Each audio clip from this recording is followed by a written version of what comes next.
Good evening, ladies and gentlemen, and welcome to the Gator Gang podcast. I am your host, Bobby, and I am joined with my co-hosts, Lucas and Daryl. How you guys doing tonight? I know pretty good. We got a lot to talk about from uh C Rob Yes, bringing we us. do. Yes, we have a lot to get into. But before we get into all that, make sure y'all like, share, and subscribe to the YouTube channel so we can get the subscribers going for that. But the Gators, go and play in the swamp for the first time in a while. And 5 weeks. this game felt more like a basketball type of score, type of Pac 12 type of game, and it was not very enjoyable. And this should have been one of them games that, we play and, we're relaxed and comfortable and have a 21-point lead at the end of the first quarter, going into the second quarter, munching on some popcorn or some wings or something like that. But this game did not have that feel to it. It was, on the go from the start to the finish. A halftime, 42-35. Florida is down at halftime, and you would have never thought that in a million years. Playing in the swamp, but here we are. Daryl, I'm gonna start with you. 5-5 record, barely coming off of a win versus Samford. Not looking good in the first half. How did you feel about the defense in the first half? I mean, obviously, there's no secret. The defense was just terrible. I mean, I look, I love these guys, but they just have to pick it up. The missed tackles, the will to want to get on a guy and bat the ball down. I did not see that in the first half of this football game. And a lot of confusion, and I think some of the confusion, you fire your defensive coordinator, you have a new guy coming in. So a lot of confusion, getting players on and off the field. I pass on that just because, you got a new guy calling the plays. But, these guys have got to pick up. Defensively, the Florida defense has to look at themselves in the eyes and say, look, this cannot happen. I mean, we cannot be, missing these tackles. We cannot be letting these guys get Samford. I mean, it's Samford. This should have been this should have not have been the way this game went. It was definitely a game that Lucas. Do you want to add on that? Yeah, I was very surprised that the defense played as bad as they did. I mean, if you think about it, C Rob has played in the system and he's coaching it for 4 years, so he should know the system inside out and be able to coach it. When I was, I went, live during the game, and I'm doing the play-by-play, with Joe on here, and I noticed in the first half of the game, we're playing a lot like that Todd Grantham defense, and obviously that's what we've been doing all year, and that's where it's gotten us where we are. And in the second half, the corners played a lot closer. A lot of things happened in that game that in the second half that looked a whole lot better. But in the first half, when you're at the University of Florida, I don't care if it's your first team, second team, or third team, you should not be giving up points like that. 416 passing yards to an FCS team, and giving up 42 points at the half. That's very unacceptable from the University of Florida. At all costs. And we also have another guest on the show tonight. Y'all welcome Animal to the show. How's it going, Animal? Hey guys, can y'all hear me okay? Yep, we can hear you loud and clear. Fantastic. Let me open up by saying this, okay? This defense looked horrible the first half. Make no mistake about it. But let's credit Christian C. Rob where credit is due. He made adjustments in the second half, and by making the adjustments in the second half, the defense limited Samford to 172 yards total offense in the second half on its entirety. They left them scoreless in the third quarter. They got 10 points in the fourth quarter, and Yeah, okay. So it's Samford. It's an FCS school. Okay, that's fine. I get all that. But for C Rob to come in and make the adjustments like he did, I got to tell you, I'm very impressed by what happened. I'm very encouraged moving forward with this Florida Gator team. Absolutely. I mean, the first half to the second half was like night and day. Oh, Daryl, you alluded absolutely. to the first half defense.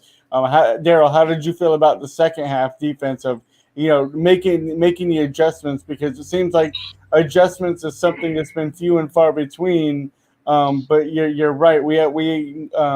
We know there's some major issues on the defensive side of the ball. Yeah, so animal, like you touched on it. First half, horrible. Oh, no doubt. Second half, that is the positive side of things. That there was adjustments made to correct some of the issues. There were some turnovers. We actually got some tip balls. We actually got to the quarterback.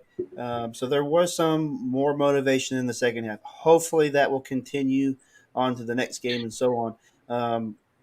So and somebody asked the question, what do you think, what do you think, new coach, 3 days? I didn't expect much in 3 days. I didn't expect much in a week to just automatically have this fantastic defense. But I did think that the guys would go out and play a little bit more than they did in that first half. I felt like that first half just was terrible. But they got them focused in the second, and they did turn things around. I will give them that credit, and hopefully that will continue. Hopefully that trend will continue. And you go back and look at what happened during the course of the game. I think for Christian Robinson, I think what he wanted to do was take an overall look and see what was happening with this defense in a game. Okay, he came in probably with a game plan and said to himself, "Okay, this is not working. We need to make adjustments in the second half." So, and I'll go back and I'll say it again. From that standpoint, I'm very pleased and very excited as to the future, what happens with this Florida Gator defense. I would agree that I like the adjustments. So the question is, will that carry on to Missouri? Because obviously we played Missouri Saturday at 4 p.m. on the SEC network, 4 p.m. Eastern time, and that game is going to be crazy because Missouri is a team that's very good at running the ball, and Florida has had two teams this year who have absolutely rolled on Florida. So when you look at these next two games that are coming up, Florida is actually favored by 8 points versus Missouri. Animal, how do you feel about the Gators being favored in this game? Well, I think they should be favored. I mean, Missouri is not one of the more explosive teams in the SEC. Or let's be honest about it. But I mean, by the same token, the Florida defense has also not shown a lot of promise, with the exception of what we saw in the second half. Right. So I'm that I'm not too I'm not I'm not too disappointed that they're favored by 8 points. I kind of expected them to be favored, not by as much, but it doesn't bother me in the least bit. I think if you ask Dan Mullen, he's not bothered by it at all. you I'll know, say that if the defense that showed up in the second half plays like they did the second half against Sanford the next two games, I think we'll be all right. and that's why I brought that up. Kind of alluding into next week. We're into getting back into talking about this week because if we play the second half defense, we can definitely beat Missouri and beat Florida State in these next two games. But we've got to be better on all aspects of the game. But flipping to the offensive side of the ball, because the offense was electrifying and the offense was everything that we needed them to be and a little more. But you expect that, versus a team like this. But then again, the offense has been kind of shaky the last two games, scoring 24 points. This week we come out and we beat Samford 70-52.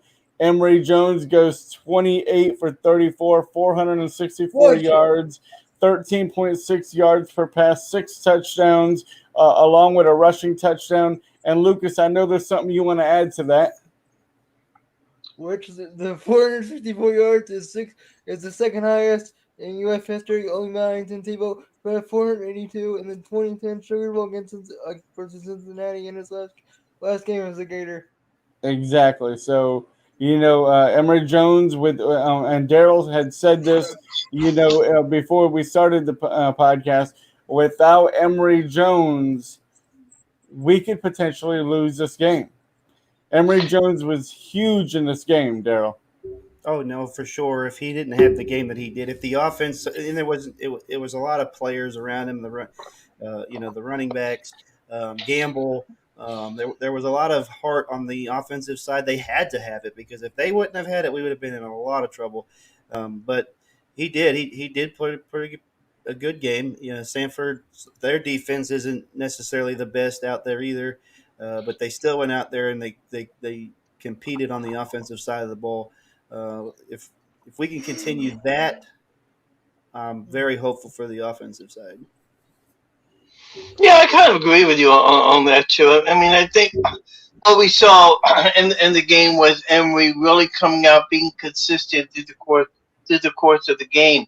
One of the aspects about the game on Saturday was the fact that that Dan Mullen was ready to make a change at quarterback as the game was getting to late third quarter, early fourth. And Right. Anthony Richardson goes over to Dan Mullen and says, "No, no, no, no, no. I don't want to go in. Let Emory Jones break the record. Let him have his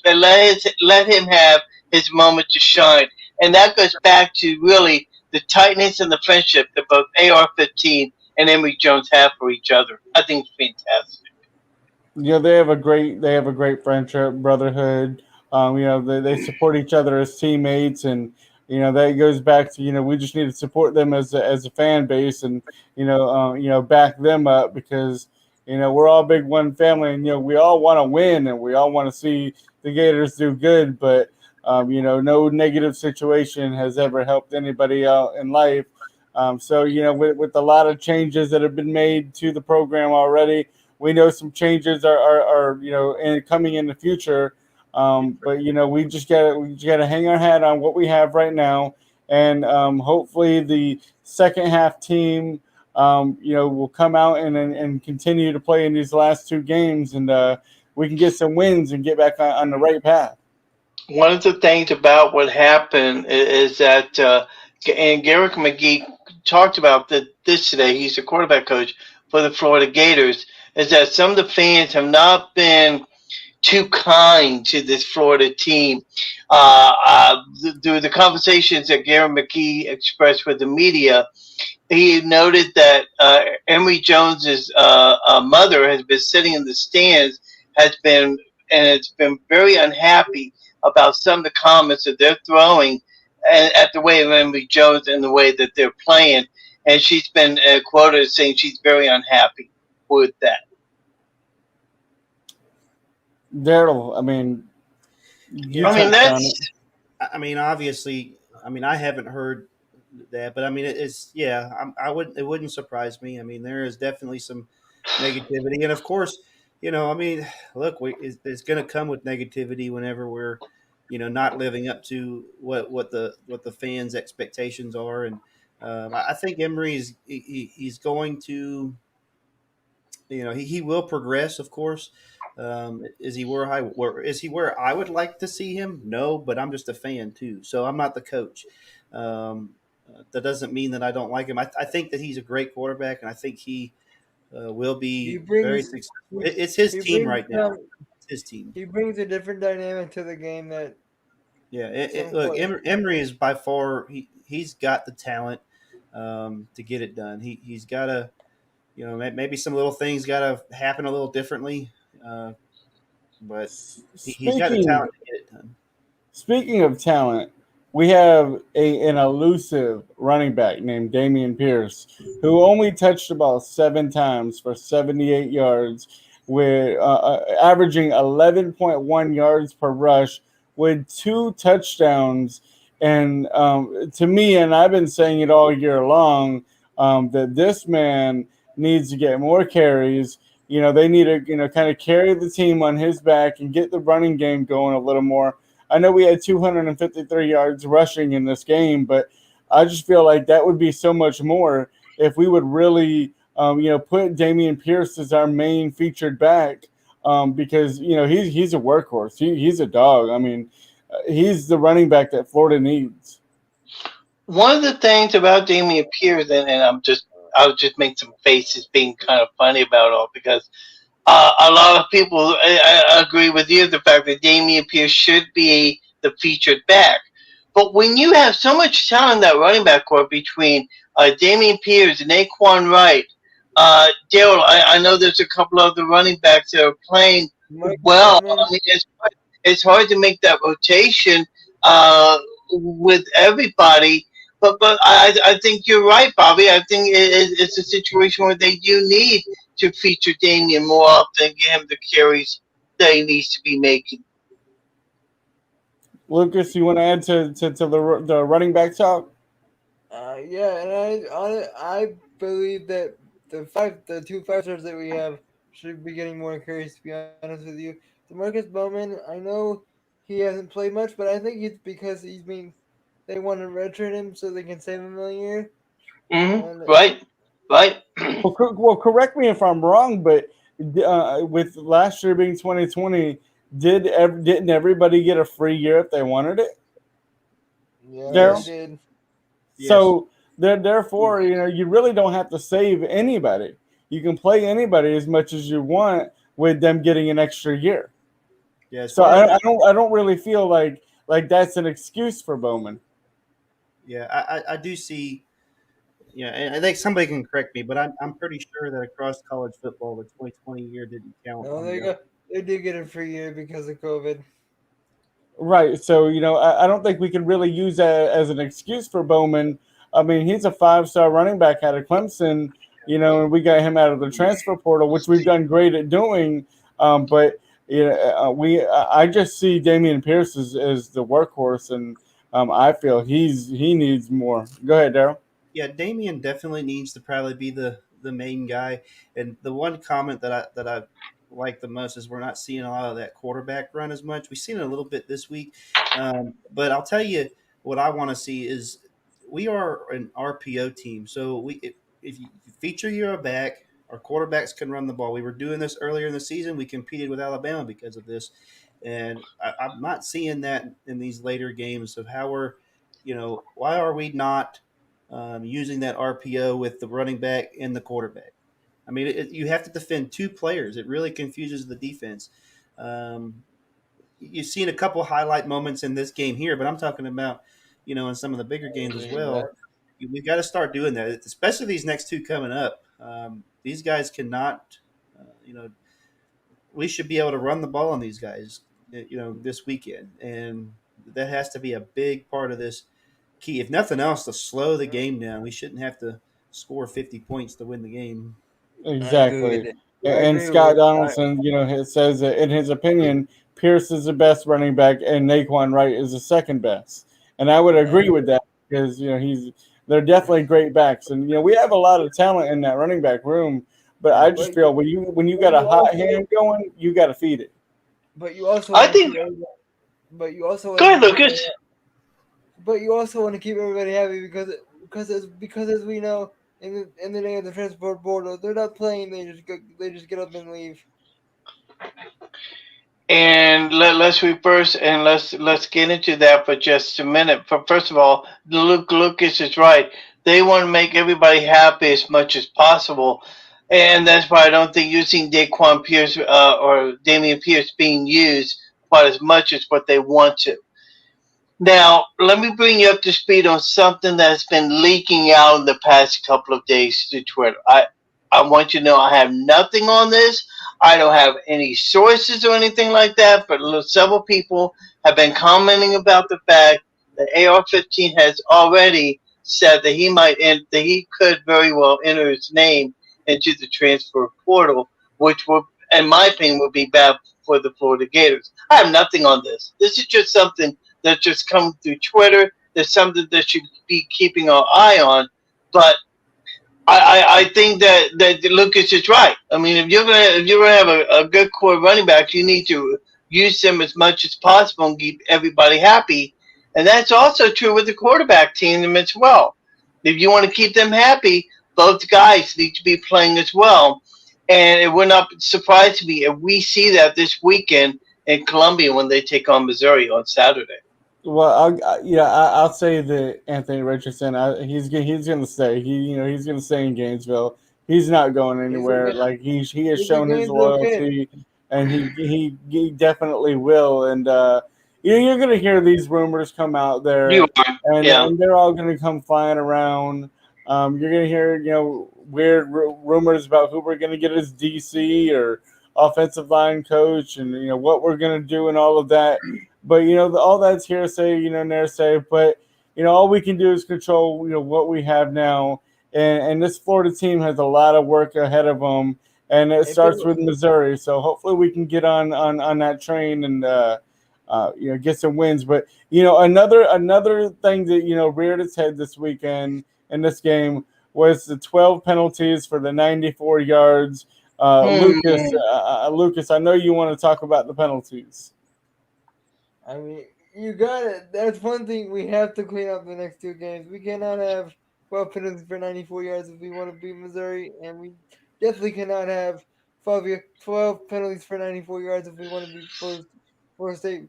Because I know the Florida State game is going to be heated because most of these kids have played against each other in high school, have Either played with or against each other. Yeah.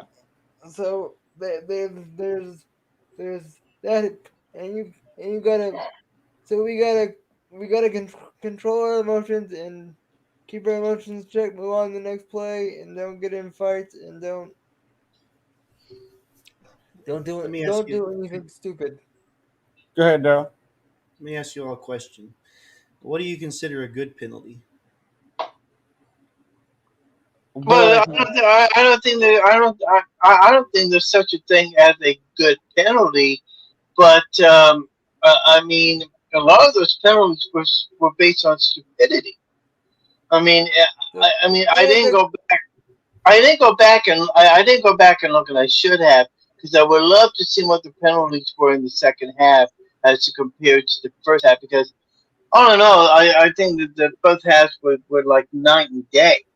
Okay, so I would love to see what the yes, penalties were and amount of penalties from the first half to the second half. And I know Bobby, he probably has something like that, don't you? I mean, from the aspect of the penalties that we have, I would say, the Daryl, to your question, yes, there is a good penalty, and a good penalty is one that's not giving up a touchdown, because that's ultimately what you don't want to do. So let, let's anytime say let's say you get beaten, you have to grab the guy. That's a good penalty because you don't want to give up the big play. exactly, you'd rather give up the 15 yards than give up 7 points or 6 points field goal. You know what I'm saying? But yeah, there no penalty is really technically a good thing. But when you look at the aspects of what could have happened, I guess you could say there is a good penalty. Yeah, if a guy's beating me and I'm gonna give him 15 yards, I'm grabbing that jersey every time. Yeah, I mean, so if he's gonna catch the ball for a touchdown, I'm grabbing his jersey. But yeah, no, there isn't a good penalty. But I'm just saying there were a few in there. I think there were some desperation penalties, a couple that were The just Kyer, your own penalty, bad and the ones. But Kyer, your own pass interference was just bad. yeah, I think there were some desperation ones, and then I think obviously some bad calls as well. But that regardless, the penalties do have to be fixed. They have to be fixed before we play these next two. And a lot of it has to do with the fact that these guys need to be keeping their heads in the game. I Mm-hmm. mean, but part of it, the reason why Samford played us like they did was the fact that these guys didn't have their heads totally Yeah. into the I game mean, probably until late into the second half. So I mean, yeah, a lot of these are mental errors. A lot of these are mental stupidity penalties that we see, like false starts or holding penalties, or just. yeah, I see, mean, guys not thinking like they should be. you got a tight end running down the field, wide open. Torrance goes and just I don't even know what he was doing. He was trying to tackle the grass, I guess, but you got to get that guy down. I mean, you got to make that tackle, and that's the kind of energy that needs to change. Right. Exactly. Speaking of penalties, I know this is a little off topic, but did y'all happen to watch the Seahawks game and see that Carlos Dunlap picked up a shoe and threw it? Hey, I don't true know. If, Gator. I don't know if y'all seen that, but I gotta say it must be a Florida thing I, because when I heard that happen, the first thing I thought of was the LSU game when what's his name took the shoe and threw it in that game. I'm like, oh my god, really? Are you serious? that's Mine, exactly what I was thinking. I'm like, it brought me back to the LSU game, and I'm like, it must be a Florida thing. Flags came flying in on that play. When he threw the shoe, but reminded me of Lucas Mann. Reminded me of Lucas Mann throwing down his uniform because he couldn't get it on straight. But what are you gonna say? But as we got a comment, that's the Gator standard to throw it clean, I guess. hey, So I guess we gotta make some laughs out, get some laughs out of it, and of course we have do. fun with it. Of But course we it's do. very unacceptable to see things like that happen. But that's just I guess that's a part of a Florida thing. But back to this game. This game should have never been in the situation that it was in from Hey, start hey, hey, to hang on halftime. just a second. Hang on a second. Look at that. It's a non-alcoholic beverage you're drinking, right? We just want to be sure of that you're not drinking. You're not drinking Bud Light in that cup of Crown Royal. We just want to be sure that you're safe and sound. So, okay, go ahead, Bobby. Go ahead. Okay, So this it's a game should have beer. never came down to that, and we all agree with that. But No. if you were to look, and Lucas, I'm gonna start with you with this question. I'm gonna go with all three of y'all. Lucas, what do you want to see the Gators do better? Give me one thing that you want to see the Gators do better this weekend versus Missouri. Tackle. Tackling, okay. Yeah, Why tackling? because if we tackle, I don't think the score's that close. I agree. Daryl, give me something and explain So why. this weekend, I want to see the defense stop the run game.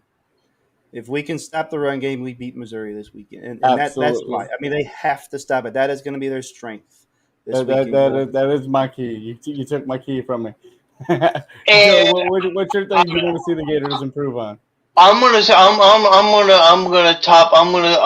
gonna take stride on that along with Dale's comments about this defense. I want to see a more aggressive play of this defense. I want to see a more aggressive play on the defensive line. I want to see more aggressive of the rushing attack defense plays. I want to see a more aggressive attack with the secondary and their determination to stick onto these receivers when they're Missouri's throwing passing plays. That's what I want to see. I don't care about the offense. I'm happy with the offense. I'm happy with the way they're playing. But it's a defense that's caused us a lot of problems during the course of the year. And I want to see under Christian Robinson how aggressive these guys play, how much physicality they play during the course of the game. That's what I want to see in Saturday afternoon's contest. And oh, by the way, this just in. I will be in Columbus, Missouri at the game watching it. And if you want to, I'll feed you live, of course, from there. Yes, Daryl. Something we did not get into: special teams. Yeah, Are they really special? No, go ahead. I mean, I just don't know. I want to play. I don't know. It comes down to being aggressive. It comes down to making the tackle. I mean, you got to be able to stop that. I mean, they should not run the ball down on us like that. And you have Yeah. a special teams play like that. It's where you return I think that. they also That goes to what Daryl, I mean what Lucas said. Tackling what is was huge. there was a couple special team play. The onside kick. Yeah, yeah. You got to be ready for that. Why aren't we ready for the onside kick? So there was a couple special team plays that they Hmm. need a fix. Yeah. So I mean, there's no real thing that you can look at this Florida Gator team and say that's what they do really good at. Well, There's I think not one thing. I'm going to feature the fire on that. I think the one thing that they do really well is that they run the ball really well. The quarterback is able to throw the ball really well, whether it be Emory Jones or whether it be Anthony Richardson. And I go back to what I said before. I think the offense is fine. I don't have a problem with that. I think the offense is doing well. I wish they would give Damian Pierce more carries with the ball, but I think from an overall perspective, I'm very happy with the way the offense is. I mean, the offense had their game, but you got to remember, think back to the South Carolina game and Okay, think back to I the don't mean Georgia game. Go the ahead, basketball Lucas. team had the basketball team had the basketball team had scored the football team by 1 point. That should tell you how many points we scored. Yeah, offensively, we did put up a lot of points, but the on that other side of the spectrum there, Lucas, we gave up 52 points, which Yeah, is three shy of what FSU scored in the game in the basketball game. So, you can look and say, yeah, we did really well on offense, but we did really horrible on defense, and that's where in that second half defense, if we can carry that on to to the last two games of the season, we can really be competitive. And before we go any further, let's do a special shout out to Kiante Johnson of the Florida Gator basketball team. Here's a guy who last year was playing basketball. He fell on the court, had to be taken to the hospital, had a heart condition. He worked his way back, and he played against FSU and did so well that after the He game, was playing. He wasn't Mike good. White gave him the game ball. And a shout out to Kiante Johnson He was for the not. basketball. I wanted to He throw was that not out. cleared. I think the reason why they gave him the game ball is he is the FSU game last year was the game he collapsed in, Hmm. and we won. Yeah, Okay, like you said. so Lucas, clear this up for me because I heard something. Is he not clear to play yet? He's not No, cleared to play yet. no, Okay, okay. he's a Then player I'm coach. sorry. I thought that he played in the game. My bad. But still, shout out to Keontae for being at the game. So okay, my bad. I'm sorry. No, Kiante Johnson after the game, Mike White and the coach, they met up and talked, and Kiante Johnson went over there to the FSU players, and they all gave him a hug and everything. So it was really good to see, That's the awesome. sportsmanship That's of that. fantastic. That's fantastic. That I didn't know about that. So that was. I thought that he was cleared to play because I saw Mike White in the locker room give him the game ball, so I figured that he was playing. Uh, but I guess he's not cleared to play. But I think still, shout out to him for even being at the game. So Yeah, exactly. So I think yeah, it's because Florida finally beat FSU in basketball after and I7 years. was. Haven't I last don't one mean to since age myself, but 2013. I don't mean to age myself, but I was a 14-year-old in seventh grade the last time we beat them in basketball. Exactly. So, awesome. Yeah. great thing to see the Gator basketball team get a win. In the O Dome to FSU. But before we get out of here, Daryl, is there anything that you want to add to tonight? Yeah, I just want to continue, to support these guys. Look, we're critical. I mean, we're fans. We're going to be critical. There's a high expectation. We do support them. I think there is some room for growth, obviously, but there was some positive sides to the football game as well. Maybe this is what the win they needed to motivate themselves. I don't know, but whatever it is, we just got to be positive. Whatever happens, we're always going to cheer on the Gators, and um, hopefully we'll be able to do that with 2 wins here at the end of the year. Hopefully, we can go 2-0. Yeah, So well, how are you 3-0. guys? We're getting this win in the next two. Go ahead, Lucas. How are you guys thinking? How are you? One thing I wanted to go into is how are you guys thinking? How are you guys feeling about the next two games? I think we win both. I think if we can play to the Gator standard and play competitive, that these two games are very winnable. Do you want me to answer? We'll get into that Thursday night. Okay. I don't want. I don't want to ruin everybody's week. Animal, anything you want to lead off with before we get out of here? Yeah, let me say a couple things. Number one, I agree with Lucas. I think that this team is going to win the next couple of games, and I think that they're going to not only make the bowl game, but also do very well whoever they play against. Now, let me bring you up to speed on a couple of things that is happening. Number one, the University of Miami announced the other day that their athletic director has been dismissed, leaving in question the future of Manny Diaz or whether he'll be continue to coach the Miami Hurricanes. I Now, wanted to people would ask, why would Manny Diaz? Why would that be important to the Florida Gators? Because Manny Diaz used to be a defensive coordinator. He does have ties with Dan Mullen. Now, I don't know of any sources or have anything of that nature, but I will say this: that if Manny Diaz is indeed dismissed at the University of Florida, do not be surprised if Dan Mullen goes after Manny Diaz to become the defensive coordinator.